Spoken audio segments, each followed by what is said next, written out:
السلام عليكم ورحمة الله وبركاته مشاهدينا الأعزاء.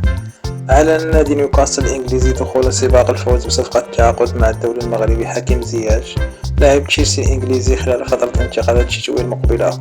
بهدف دعم صفوفه بلاعب بمميزات زياش قادر على منح الإضافة للفريق الذي بات يطمع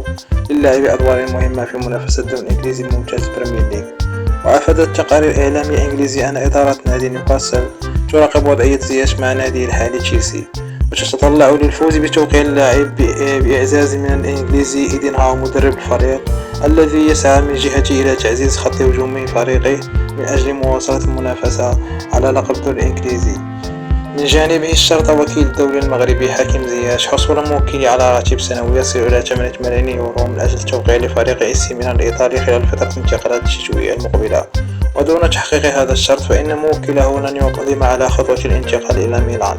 وتحدثت تقارير إعلامية إيطالية على أن حامل لقب الدوري الإيطالي يجد بعض الصعوبات في تلبية رغبات الدوري المغربي، مشيرة إلى أن مسؤول الفريق الإيطالي سيسعون للجلوس مع وكيل اللاعب من أجل إقناعه بخفض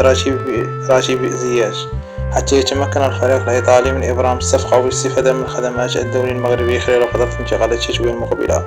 من جهتها أشارت شبكة ميديسات الإيطالية إلى أن المستوى الكبير الذي قدمه حكيم زياش رفقة المنتخب المغربي في نهائيات كأس العالم التي أقيمت في قطر ومساهمته الكبيرة في بلوغ منتخب أسود أطلس لدور النصف النهائي يجعل مطالب الدوري المغربي مقبولة، مبرزة أن أي لاعب في مستواه قد يطالب بتحسين راتبه السنوي، علما أن راتبه الحالي مع فريق تشيلسي الإنجليزي يصل إلى 6 ملايين يورو سنويا.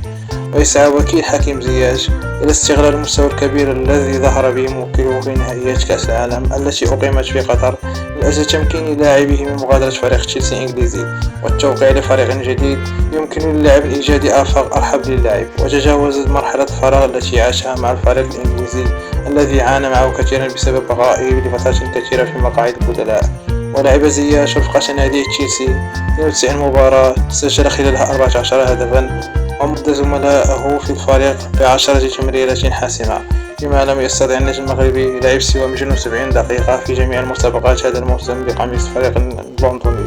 وكل التوفيق لأسدنا الأطلسي في باقي مستقبله الكروي إن شاء الله.